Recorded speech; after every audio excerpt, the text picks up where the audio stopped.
ওয়ালাইকুম রহমতুল্লাহ। কাছের ও দূরের দেশ ও বিদেশ যে যেখান থেকে আছেন সবাইকে সাদর সম্ভাষণ।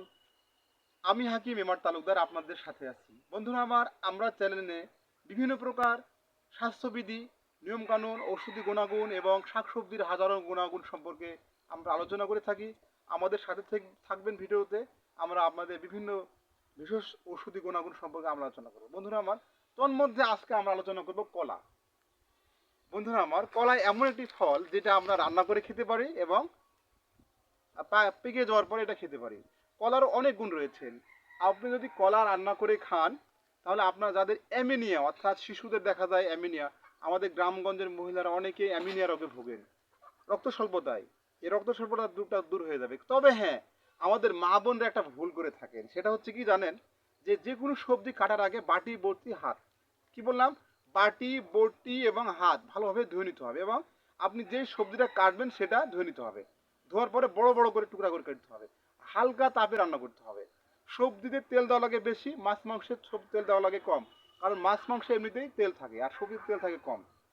বন্ধুরা আমার, চলুন কথা না বলে আমরা মূল আলোচনার দিকে যাই। আপনি যদি কাঁচা কলা রান্না করে খান তাহলে আপনার অ্যামিনিয়া রোগ, পেটের কোষ্ঠকাঠিন্য রোগ, আইবিএস সমস্যা এটা দূর হয়ে যায়। আর যাদের পাকা কলা খান, পাকা কলাতে এমন কোনো উপাদান নাই। কলা এমন একটি ফল যে ফলের মধ্যে সকল প্রকার উপাদান রয়েছে। ভিটামিন সি থেকে শুরু করে folic acid, iron, manganese, folic acid, দস্তা, পটাশিয়াম, আয়রন সবই প্রকার রয়েছে। এ রয়েছে, বি রয়েছে, বি কমপ্লেক্স রয়েছে, ভিটামিন বি1, বি12, বি6 সব রয়েছে।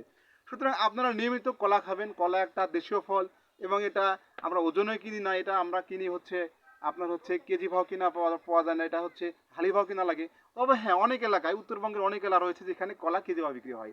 আমি নিজেই খেয়েছি। বন্ধুরা আমার, আপনারা কাঁচা কলা রান্না করার সময় অবশ্যই বাটি বটি হাতটা ধুয়ে নেবেন এবং কলা কাটার পরে পানিতে ভেজে রাখবেন না। কারণ কারণ যে কষটা বাড়ায় এটা হচ্ছে আমাদের ফলে, মানে এটা হচ্ছে আপনার আয়রন। এই আয়রনটা বের হয়ে গেলে আপনার তো কলা কিছু থাকলো না। তো বন্ধুরা আমার, কলারও আরও ভেষজ অনেক গুণ রয়েছে। যাদের আপনার হচ্ছে পেট কাবায়, চিমড়ায়, তারপর আইবিএস সমস্যা রয়েছে, যাদের একেবারে আপনার হচ্ছে পাতলা পায়খানা হয়, তারা যদি কাঁচা কলার তরকারি খেতে পারেন এই সমস্যাটা দূর হয়ে যাবে। আর পাকা কলার তো কোনো বিকল্প নাই। যাদের হাই প্রেশার রয়েছে, ডায়াবেটিস রয়েছে, তারা অবশ্যই সন্ধ্যার আগে একটা করে কলা খেয়ে নেবেন। কারণ কলার যে প্রচুর পরিমাণে পটাশিয়াম রয়েছে, আপনার ঘুমে আপনাকে সহযোগিতা করতে পারবে। তো বন্ধুরা আমার, আজ এ পর্যন্তই। আমাদের ভিডিওগুলো ভালো লেগে থাকলে আমাদের সাথে লাইক, কমেন্ট, শেয়ার করে আমাদের পাশে থাকবেন এবং নতুন নতুন স্বাস্থ্য বিষয়ক তথ্য পেতে হলে আমাদের সাথে থাকবেন। আজ এ পর্যন্তই।